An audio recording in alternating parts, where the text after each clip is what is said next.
गुरुर्ब्रह्मा गुरुर्विष्णु गुरुर्देव महेश्वर गुरुर साक्षात् परम ब्रह्म तस्मै श्री गुरुवे नमः। वसुदेवं सुतं देवं कंसचाणूरमर्दनं देवकी परमानंदम कृष्णं वंदे जगद्गुरुं। भगवान श्याम सुंदर माँ राधा रानी के श्री चरणों में नमन, सत सत प्रणाम। जय श्री राधे, जय श्री कृष्ण। श्रीमद् भागवत कथा पर आधारित भक्ति ज्ञान वैराग्य में प्रवचन श्रवण करने से पूर्व समस्त भक्तगण अपने अपने इष्ट गुरुओं के लिए सत्सर प्रणाम करेंगे, इष्ट देवताओं के लिए भी नमन करेंगे और अपने अपने पितृगणों को भी हृदय से याद करेंगे। जो कभी हमारे संबंधी थे, आज उनसे बिछड़े हुए हमें वर्षों व्यतीत हो चुके हैं।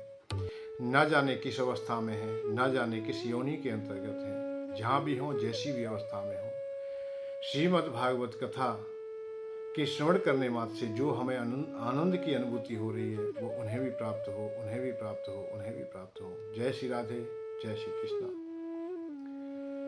संत समाज, ब्राह्मण समाज, माताएं, बहनें, सभी के लिए यथायोग जय श्री राधे, जय श्री कृष्ण। श्रीमद् भागवत कथा दिव्य और आनंदमयी पावनमयी कथा पर आधारित भक्ति ज्ञान वैराग्य में प्रवचन। गंगा माँ के किनारे चलते हैं। गंगा माँ कल कल की आवाज से बहती हुई जा रही हैं। शीतल मंद सुगंधित वायु का प्रवाह है। सुखदेव जी महाराज गादी पर विराजित हैं। सुखदेव जी महाराज के द्वारा जो भी शब्द फूटते हैं, जो भी निकलते हैं, अंजलि फैलाए हुए राजा परीक्षित बैठे हुए हैं और अपने हृदय में स्वीकार कर लेते हैं। भगवान श्याम सुंदर की अनेकों कथाएं सुनाई गई, माधुर चरित्र सुनाए गया। राजा परीक्षित के हृदय की समस्त शंकाएं मानो विश्राम पाती जा रही थी, क्योंकि भगवान तो स्वाभाविक ही एक विशेष गुण है कि भगवान हमेशा प्रेम करते हैं। उस प्रेम को ही राजा परीक्षित को बताया जा रहा है और वो विशेष करके माधुर लीलाओं में जब हम आते हैं, तभी प्रेम की पराकाष्ठा का बोध होता है। चरमी सीमा पर प्रेम पहुंचता भी तब है जब माधुर लीलाओं में हम डूब जाते हैं। क्योंकि भगवान श्याम सुंदर का ब्रजवासियों के साथ खेलना, गौचारण करना, गोपियों के साथ नाना प्रकार की क्रीड़ाएं करना, ग्वाल वालों के साथ, मैया और बाबा के साथ में गौचारण आदि की क्रिया, ये सब ब्रज लीलाएं जो हम देखते हैं तो बड़ा आनंद का अनुभव होता है। क्यों कि उनमें हम लोग कहीं भी भगवान को भगवान नहीं देखते। प्रेम में भगवान भगवान रहता ही नहीं है। प्रेम में हमेशा भगवान को हम अपना संबंधी मानते हैं और भगवान भी हमें अपना ही संबंधी मानते हैं। ये विशेष बात है। प्रेम में और ज्ञान में, भक्ति में और ज्ञान में यही भेद है थोड़ा सा। प्रेम करने वाले, भक्ति करने वाले, हम भगवान को भगवान मानते ही नहीं। वो कोई ना कोई संबंध जोड़ लेते हैं कि मेरे तो यही है, माता है, मेरे पिता है, मेरे भाई हैं, मेरे बंधु हैं, मेरे पुत्र हैं, मेरे जैसा जैसा भाव उत्पन्न होता है। मीरा के हृदय में भक्ति जागृत होती है तो उन्हें वो पति ही मान लेती है कि मेरे पति है। कौन है? जाके सिर पर मोर मुकुट मेरो पति सोई, मेरे तो गिरधर गोपाल दूसरो ना कोई। केवल ये बात उत्पन्न हो जाती है हृदय में कि मेरा कोई पति है तो वो माधव है, वो भगवान श्याम सुंदर है। वो भगवान भी नहीं मान, भगवान कहते ही नहीं कि भगवान है, मेरे पति है। हम सूरदास बाबा को खोज के देखते हैं। सूरदास बाबा हमेशा उन्हें अपना लाला ही मानते हैं, छोटा कान्हा ही मानते हैं। जब जब उन्होंने अपने पदों की रचना की है, जब जब वो गा उठे हैं, जब जब उनके हृदय में करुणा आई है, जब जब अश्रुधारा बही है, तो केवल अपने बालक के रूप में ही देखा है। रसखान बाबा ने देखा है तो छोटे से देखा है, छोटा ही टटोला है। उनकी पंक्तियां हैं। उन्होंने भगवान को, गीता वाले भगवान को नहीं देखा। उन्होंने परम ब्रह्म परमात्मा को नहीं देखा। उन्होंने देखा तो बाल कृष्ण को देखा, अपने बालक जैसे कि कहां खेल रहे हैं, कहां कूद रहे हैं, उनके साथ में सखा बन गए हैं, साथ साथ रह रहे हैं। वो एक पंक्ति आती है सचखंड बाबा की, हरे धूरे भरे अति शोभत श्याम जू, अरे धूरी भरे अति शोभत श्याम जो कैसी बनी से रे सुंदर चोटी, खेलते खाते फिरे आंगुना पग पे जनी बाजत पीरी का छोटी। और वाचा भी कूरस खाने भी लोकते भारत कामो कलाने जे कूटी, कागू के भागू कहा कहिए हरे हाथे सुन ले गए माखन रोटी। ये अवस्था रसखान बाबा की है कि वो देख रहे हैं धूल में भगवान कृष्ण खेल रहे हैं, हाथ में माखन रोटी है, करदनी बंधी हुई है, पैजनी बंद की नूपुरों की आवाज भी आ रही है, पीताम्बरी भी है। वाछब रस खान बिलोकर बिलोकने का भाव है, देख रहे हैं, अर्थात उस लीला में वो स्वयं सम्मिलित हो गए हैं। ये है भक्त की जो गहराई है, वो उसी में सम्मिलित हो गए हैं। और कागू के भागू कहा कहिए हरे हाथी सु ले गए माखन रोटी। कोआ देवता थे, कागू सुन जाते हैं, हाथ से माखन रोटी ले जाते हैं। उस छवि को देख रहे हैं, उसका अनुभव कर रहे हैं। सूरदास बाबा भी निरंतर इसी प्रकार से करुणा के सागर में डूबे रहते हैं और अपने माधव को बाल लीलाओं में ही देखते हैं, झांकों में देखते हैं। सूर श्याम अपना बालक कन्हैया मैया के पास में खेलते देखेंगे, अखबार वालों के देखेंगे, यमुना के पुलीन पर देखेंगे, गौचारण करते देखेंगे। इसी प्रकार की लीलाओं में वो स्वयं को डुबा लेते हैं। ये बड़ी व्यवस्था, अलग व्यवस्था कि हम देखते हैं सूरदास बाबा जब छोटी सी अवस्था होती थी, ऐसे ऐसे पदों की रचना करते हैं कि बालक में। एक बार माखन लीला होती है तो माखन लीला में सूरदास बाबा पद लिखते हैं, बहुत सुंदर लिखते हैं कि मैया ने पकड़ लिया कि तूने बहुत नुकसान किया है, मेरी हाड़ी तोड़ दी है, गोरस फैला दिया है, मक्खन तूने इधर से उधर फेंक दिया है या बंदरों को लुटा दिया है, पकड़ लिया है कि तूने ये नुकसान किया मेरा। तो इनकार कर दिया, नहीं। तो सूरदास बाबा उन पंक्तियों को लिखते हैं अपनी कलम से। हो मैया मोरी मैं नहीं माखन खायो, अरे मैया मोरी मैं नहीं माखन खायो, अरे मैया मैंने माखन नहीं खाया। और भोरे भयो गैयन के पाछे मदवन मुए पठायो, भोरे भयो गैयन के पाछे, अरे मैया मैंने बता कब खा लियो तेरो माखन मैंने कब खा लियो। प्रातः काल हो जब ही तो मैं गाय चारण के लिए चले जाता हूँ और तू कह रही है कि तूने माखन खाया, तेरे नुकसान करे हुए। हे मैया मैंने नहीं खाया है। तो सूरदास बाबा कितनी गहराई में यहां देखते हैं, उस लीला में सम्मिलित हो जाते हैं, उस लीला को का आनंद लेते हैं। मैया और कृष्ण भगवान की वार्तालाप कैसी सुंदर हो रही है। भगवान कृष्ण कह रहे और चार पहर बंसी बटी भट क्यों, मैं मैया चार पैर पूरे दिन निकल जाता है मेरा, बंसी बट पे चल जाता हूँ, गाय चारण करता हूँ, नंगे पैर जाता हूँ। चार पहरे बंसी बटी भट क्यों, सांझ परे घरे आयो, हरि मैया मोरी मैं नहीं माखन खायो। अरे मैया मैंने माखन नहीं खाया, पूरा दिवस मेरा व्यतीत हो जाता है। मैं शाम को आता हूं और तू कहती है कि तूने मक्खन खाया, तूने ये नुकसान किया, तूने लुटाया है, और तेरा माखन तो हमेशा सुरक्षित रहता है, फिर मेरे हाथ कैसे आ जाएगा। मैं बालक के बहियन को छोटो, अरे मैया तू देख तो सही, तेरा छींका बहुत ऊंचा है। मैं बालक बहियन को छोटो, छींको के विधि पायो, तेरे छींकों को मैंने कैसे उतार लिया बता, उतना ऊंचा मक्खन रहता है तेरा, उसे मैंने कैसे उतार लिया। अरे मैया ऐसा मैंने नहीं है।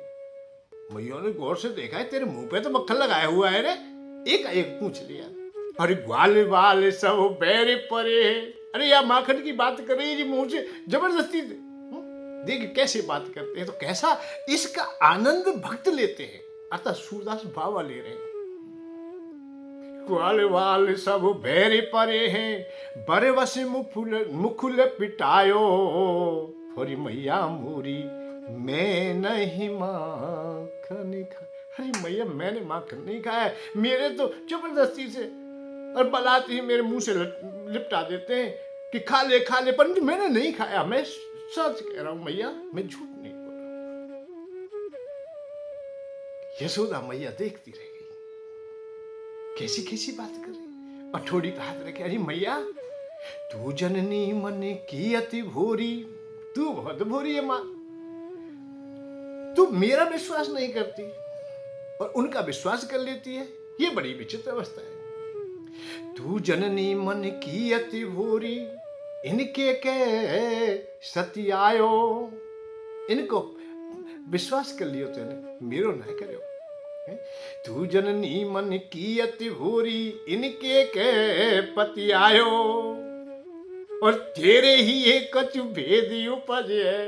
क्या क्या कह रहे, देखिए कृष्ण भगवान या माधुरता में कैसा आनंद आता है। रूठना मटकना भी सम्मिलित होता है, नाराज होना भी होता है। प्रेम में ये ना समझे कि केवल हम करुणा ही करुणा बढ़ाएंगे, उस करुणा में भी देखिए आक्षेप भी लगाए जाते हैं, उस करुणा में क्रोध भी किया जाता है, उस करुणा में रूठा भी जाता है।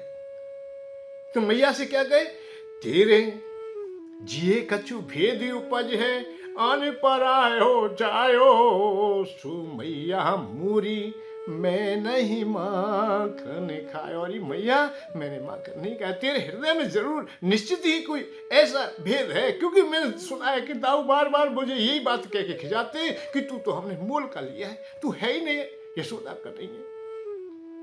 क्योंकि सब दादानंद यशोदा गोरी, तू जैसे मत क्या, तू काला क्यों है, तो मैं आज समझ गया हूं कि मुझे कहीं से लिया है, इसीलिए हमेशा दाऊ भैया मुझे खिजाते, और तुम भी मेरे हृदय में से द्वेष करती है, क्योंकि मेरी बात नहीं मान रही, मेरे पे विश्वास नहीं है, ग्वाल वालों की बात मान लेती है।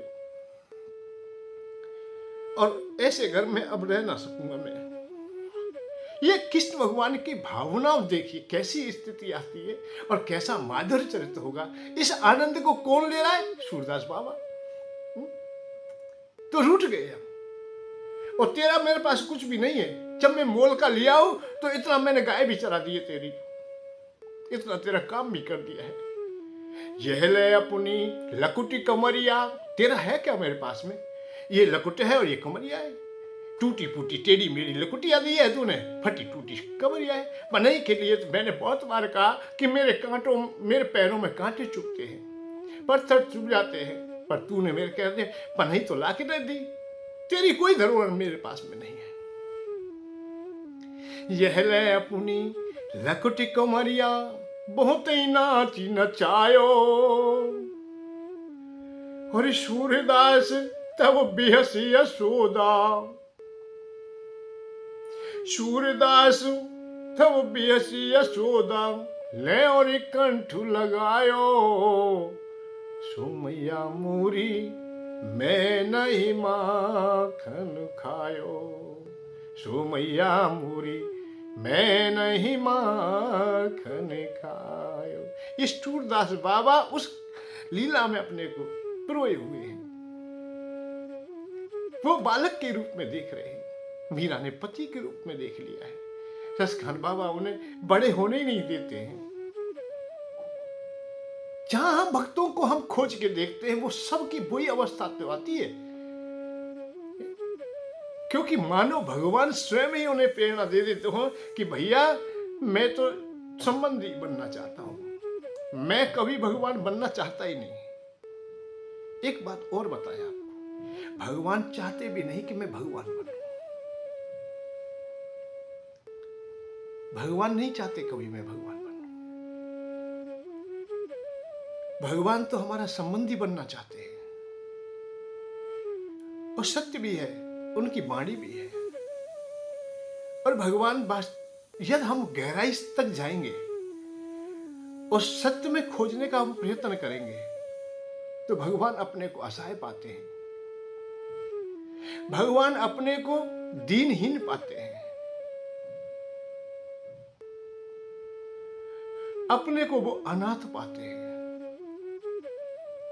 परंतु हम कोई ना कोई परिभाषा निकाल लेते हैं, क्योंकि हम लोभी हैं। हम हमेशा मांगते रहते हैं कि तू ये दे दे हमें, तू ये दे दे। हमारी मांग कभी पूरी होती नहीं। बचपन से लेकर जवानी तक, और जवानी से लेकर के वृद्धावस्था तक हम भगवान से मांगते ही रहते हैं, मांगते ही रहते हैं। भगवान कभी कभी सोच लेता है कि अरे कोई मेरी तरफ भी देख ले। आप लोग तो अपनी पीड़ा को किसी न किसी के सामने कह भी देते हो। भगवान के सामने ना कहे तो हो सकता है गुरु के सामने कह दें, माता के सामने कह दें, पिता के सामने कह दें, भाई या मित्र के सामने कह दें, किसी के सामने भी कह सकते हैं। पर कभी सोचा ही नहीं कि भगवान के सामने कभी पीड़ा होगी तो वो किससे कहेंगे। और सच में तो वो वास्तविकता में अनाथ है, वो दीन है। हम कहते हैं दीनानाथ कि दीनों के नाथ, नहीं, भगवान कहते हैं मैं दीन और अनाथ मैं ही हूं। आप कहां हैं दीन? आप में कर्म करने की सामर्थ्य है, आपके पास हाथ है करने के लिए, आपका इतना बड़ा साम्राज्य है, सब कुछ है, तुम दीनहीन हो ही नहीं। कर्म करने की प्रधानता तुम्हें दी हुई है। भगवान कहते हैं कि मैं अनाथ हूं, मैं दीन हूं। कोई मेरे लिए कोई भोग लगा देता है तो मैं खा लेता हूं। अरे कोई मुझसे संबंध जोड़ लेता है तो मैं संबंधी हो जाता हूं। वो अनाथ भी है क्योंकि उनका कोई भी संबंधी है ही नहीं, माता नहीं, पिता नहीं, भाई नहीं, बंधु नहीं, केवल है तो वही है जो उनसे संबंध जोड़ लेता है। इसलिए भगवान कहते हैं मैं संबंधों का भूखा हूं रे, जो मिला उसे कोई ना कोई नाम दे दिया। विभीषण मिले, नाम दे दिया, तू मेरा मित्र है रे, मित्र हो जा। हनुमान जी मिले, तू मेरा बेटा हो जा रे। विभीषण सुग्रीव मिलते हैं, मित्र हो जा। अर्जुन मिलते हैं, सखा हो जा, सखा मैं ऐसी, तू मेरा सखा हो जा रे। किसी से नहीं कहते तू मेरा भक्त हो जा कि मैं भगवान हूं, मैं ईश्वर हूं, नहीं, तू मेरा बराबर का हो जा, तू अपना हो जा, अपनापन रख ले। बड़ा अच्छी प्रकार से भगवान कितना सुंदरता से कहते हैं कि तू मेरा है रे, तू मेरा बन जा, अपना बन जा। कैसा आनंद आएगा बस अपने को देखते।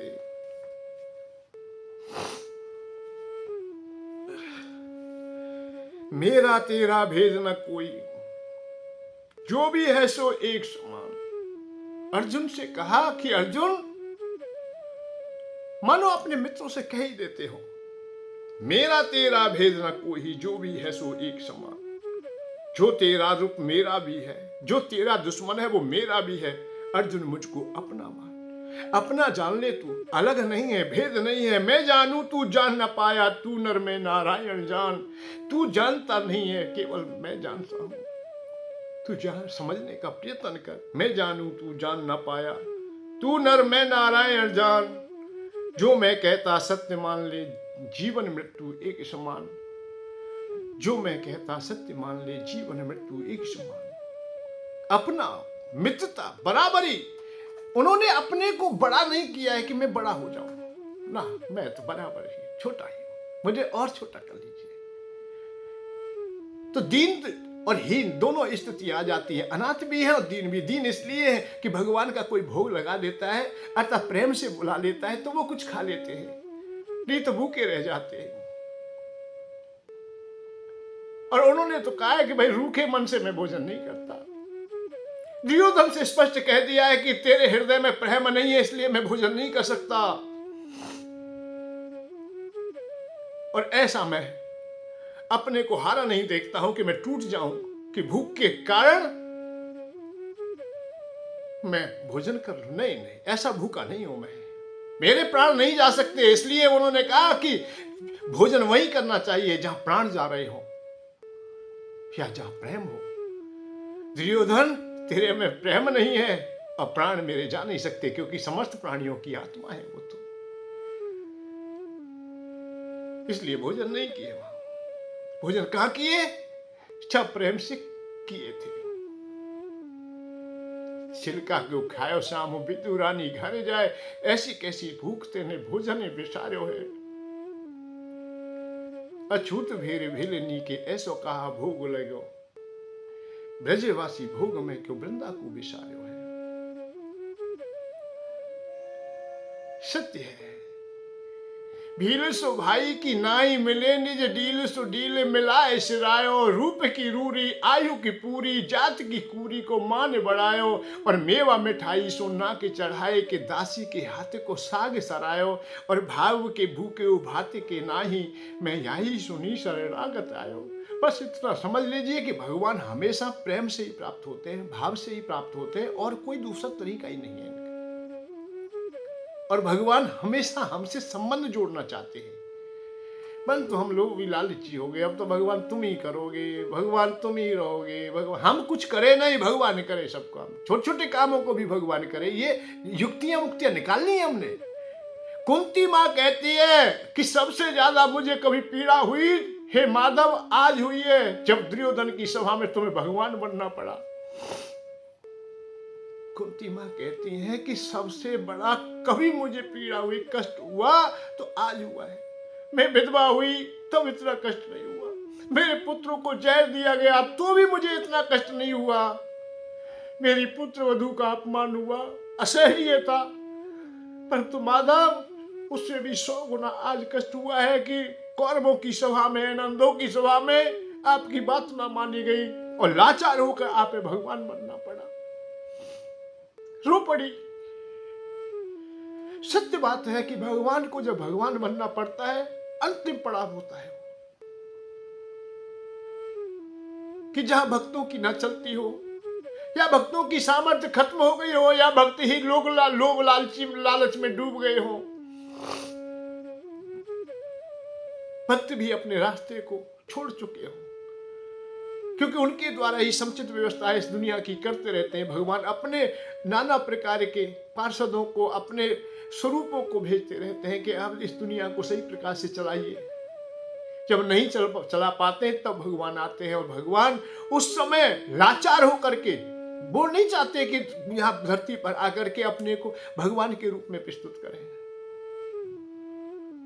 वो मानव ही बनना चाहते हैं। मम वर्तान्ते मनुष्य पार सर्वसा, मम वर्तान मानंत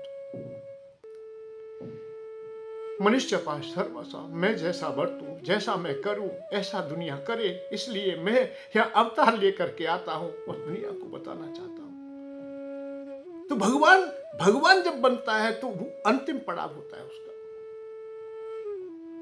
तो कुंती मां कह रही नहीं, तो असली जो अच्छे भक्त होते हैं वो भगवान नहीं चाहते बनाना, वो अपना मित्र सखा, अपनापन जैसे बराबर में, ऐसे ही हम तो ऐसे ही रह लेंगे, हमें तो आनंद ऐसा ही आता है, हम और कुछ नहीं, हमें नहीं कि हम कुछ बन जाए, हम बड़े आदमी बन जाए, हम देवता बन जाए, हम कुछ और बन जाए, नहीं, हमें कुछ नहीं चाहिए, हम तो साधारण से साधारण रहना चाहते हैं। भैया हम कछु न बनना चाहे। एक बार भगवान श्याम सुंदर की माधुर लीला में एक बहुत अच्छा प्रसंग आता है। एक बार बाबा यमुना जी के लिए जल्दी चले जाते हैं नहाने के लिए, वहां से वरुण देवता के दूत उन्हें पकड़ ले जाते हैं। जब वरुण जी के सामने गए तो वरुण देवता ने पहचान लिया उन्हें, ये तो माधव के पिताजी हैं। बड़ा सम्मान किया, बड़ा स्वागत किया, देवता लोगों ने उनकी अगवानी की, बहुत अच्छा सम्मान किया है। ये इधर मैया को तो बहुत चिंता होती है कि बाबा नहाने के लिए गए और वो यमुना जी में डूब गए। पर वरुण देवता के सेवकगण उन्हें छोड़ जाते हैं। समय चलता है, एक दिन बात हो रही थी, चौपाल पे बैठे ग्वाल वालों से कह दिया कि भैया, पूछा था कि बाबा कहाँ चले गए थे, क्या हुआ, उन्होंने बता दिया भैया ऐसे ऐसे बात है। और वहाँ तो बड़े बड़े देवता लोग, बड़े बड़े अच्छे अच्छे सब लोग हैं, परंतु भैया एक चीज मैंने विचित्र देखी कि वहाँ ऐसा लगे मुझे तो जो एक बहुत बड़ा सांप है और वहाँ पे बैठे हो, पर मेरे कन्हैया सो लगे, ऐसी छवि सी लगी वहाँ में, परंतु वो तो बड़ो ही हमारे छोटो है। पर वहाँ बहुत बहुत अच्छी चीजें देखवे की, खावे की, पीवे की, रहवे की, सहवे की, बड़ी बड़ी बातें करी। एक दिन कृष्ण भगवान से ग्वाल वाल कहने लगे भैया हमें वो बालू के दिखाई दे जो बाबा देख के आए। मारे कि ना ऐसे मत करो, तुम यही रहा ठीक हो। मारे कि ना भैया अरे हमू तेरे बाबा होते तो हमू तू दिखाई दे, तो हम तेरे बाबा ना जावे तो तू हमें ना दिखाए। भोले वाले ग्वाल वाले सहज ही उन्होंने मुंह से न जाने क्या क्या निकल जाए कि हम तेरे बाबा ना जावे तो तू हमें अपनों लोक न दिखा रो। सब लोग कहें तू कुछ और है भैया, तू साधारण नहीं है, तू भगवान है, तू हमें अपनों दिखाए दो। भगवान श्याम सुंदर करी चलो तो भैया चलो तुम्हें सब दिखाऊं। जमुना जी में चलेंगे, 1 2 3 कह के सब नाक बंद कर लो और एक संग डुबकी लगाना और फिर मैं दिखा लाऊंगा तुम्हें। भाई ठीक है। ऐसे ही कह के सब ग्वालों ने डुबकी लगाई। भगवान ने अपनी माया का जो प्रभाव है वो सामने रख दिया। सब ग्वालवाल वहां पहुंच गए जब लोक देवता जहां भगवान वास करते हैं। अब भगवान वहां ग्वालवाल देख रहे हैं कि शेष जी पर भगवान नारायण लक्ष्मी माँ पैर दाब रही हैं और बड़ी अच्छी प्रकार से, और देवता लोग सब इधर से उधर घूम रहे हैं। 4 हाथ हैं उनके, बहुत बहुत सुंदर लग रहे हैं। सोने के मुकुट पहने, बड़े बड़े अच्छे वस्त्र पहने हुए हैं, बड़े सुंदर गले में हार है, बड़ा आनंद है। पर थोड़ी देर कोई काऊ तो बोल ना रहो, बात ना करो, ना कोई मुस्कुरावे, सह नहीं रहे। ग्वालवाल आपस में देख ले भैया, इनते हम ये पढ़े लिखे से इनते बातों का करें। भाई गांव को आदमी कोई शहर में चले जाए और कोट पैंट पहने हुए और कुर्ता धोती वाले, हम साधारण गांव के लोग हों, बारात में चले जाए कहीं कोई ऐसी आ जाता, उन बाबूजी ने बोलवे को भैया कैसे बोलें, क्योंकि हम तो गांव की भाषा बोले और वो क्या क्यों में बोलें। आधी अंग्रेजी बोलेंगे तो आधी हिंदी बोलेंगे, हिंदी तो बोले या ना, वो आधी ज़्यादा अंग्रेजी बोलें। अंग्रेजी यहाँ से उठाई वहाँ से वहाँ से, कोई हमें पता भी नहीं चलता है कि अंग्रेजी भी कैसी बोल रहा है, कौन सी भाषा की है। क्योंकि जो पढ़े लिखे हुए समझ लो जाकी भाषा ज्यादा खराब है, वही ज्यादा पढ़े लिखे हुए, जाने अपनी शक्ल सूरत ज्यादा बिगाड़ ली, दाढ़ी मोचे इधर से उधर छेक लिए हैं।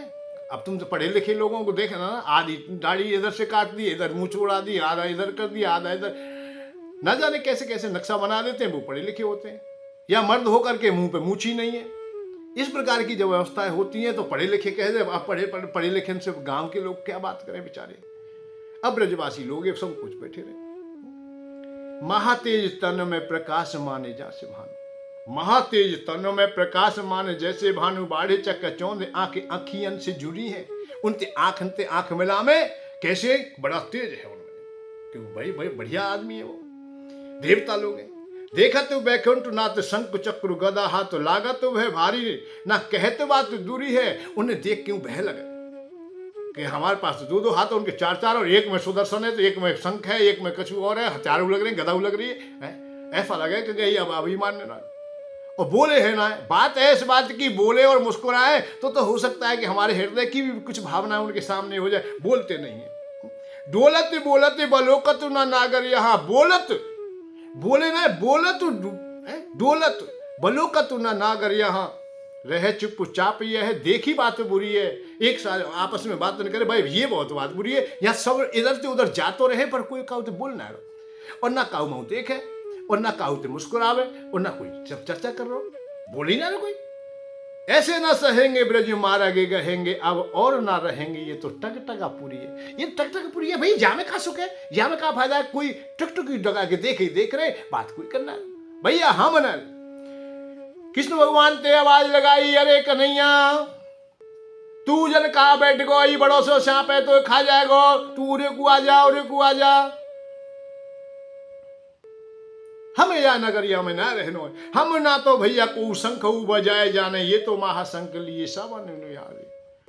हम तो भैया कोई शंख ना बजाने जाने, हमने तो पीपनी बजाई है सदा, पत्ता ने पीपनी बना ले, नर्सरी की पीपनी बना ले भैया। हम तो ये शंख न बजाए, हम तो ना भैया को शंख बजाए जाने, ये तो महाशंख लिए सावन निहारे रे, ब्रजवत रान हंस गारी ले देने लागे मीठी, कैसे करे आवे देव बानी उच्चारे रे। भैया हम पे तो क्या क्यों ना बोले जाए, बढ़िया तरह बोले ना जाए, क्योंकि ये तो देवतान की वाणी है, अलग अलग बड़े सुंदरता से बोलने, व्याकरण में बोले, ये तो पढ़े लिखे तो बढ़िया तरह बोलेंगे। ब्रजवत रान हंस गार देने लागे मीठी, कैसे करे आवे देववाणी उच्चारने, ये देववाणी हमारे पास ना भैया, हमें तो वही अच्छी लगे या गारी में संग में गारी हो, या वाणी में गारी हो। ब्रजवासिन की वाणी आज भी ऐसी है, कहीं ना कहीं कोई ना कोई, जब ब्रज के गांवों में जाओगे आप लोग और उनके पास बैठोगे तो भैया कहूँ ना कहूँ थोड़ी थोड़ी गारी मिल जाएंगी, निश्चित मिल जाएंगी, बगैर बात है, कोई लेना देना कुछ भी नहीं, पर गाली जरूर देंगे। टपकाऊ मारते हुए वैसे हंस के भी हंसवे में गाली। ब्रज बतुरान हंसे गारी देने लागे मीठी, कैसे करे आवे देव वाणी उचार रे। चित्र कैसे मढ़े कौन ठाड़े रहे नागर, यहाँ कहाँ वह वृंदावन बीथन बिहार रे। चित्र कैसे मढ़े कौन ठाड़े रहे नागर, यहाँ चित्र कैसे जैसे तस्वीर में चुपचाप ठाड़े रहे, ऐसे ना तो हल्लो ना जुल्लो, इधर तो उधर पलकू ना मार रहे। भैया ये तो चित्र है बिल्कुल, क्योंकि देवतान की पलक मरे ना है, पलक चलती नहीं, मुड़ झुर रही आमे नहीं, पसीना आता नहीं, थकान होती नहीं, जैसी अवस्था है वैसी है। और चित्र कैसे मढ़े कौन ठाड़े रहे नागर, यहाँ कहाँ वह है वृंदावन बीथन बिहार रे। यहाँ कोई वृंदावन ना है, ऐसी कोई है वन नहीं, गंगा जमुना जी को किनारो नहीं, यहाँ ग्वाल वाल नहीं, यहाँ कछु ना है। भैया जाना है कैसे के कन्हैया संग खेलबे को सुख खो में, और कैसे के कन्हैया के संग खेलबे को सुख को में। ढोवे कौन यहाँ चार हाथन को भारे रे, ढोवे कौन यहाँ चार हाथन को भारे रे। ये चार हाथन को भारे कौन ढोमन डोले भैया, यहाँ ने भैया हमें ना चाहिए इंद्र, हमें ना चाहिए भैया, हमें तो अपने वृंदावन में ले चल, अपने पास ले चल। कृष्ण भगवान के पीछे पड़े वार की आंखें बंद कर लो, आंख बंद करी यमुना जी की बात। आज वो ब्रजवासी वाई अवस्था में देखे हम लोग, तो भगवान भी वही वहां में रम जाए, वही चाहिए भगवान को भी वही चाहिए। भगवान नहीं बनना चाहता है, भगवान ग्वाल वाल बनना चाहे, भगवान तुम्हारे सखा बनने चाहे, वो मित्र बनना चाहे, और मित्रन पे बड़ी कृपा करें। धन के साथ धर्म की ओर सुख की खोज।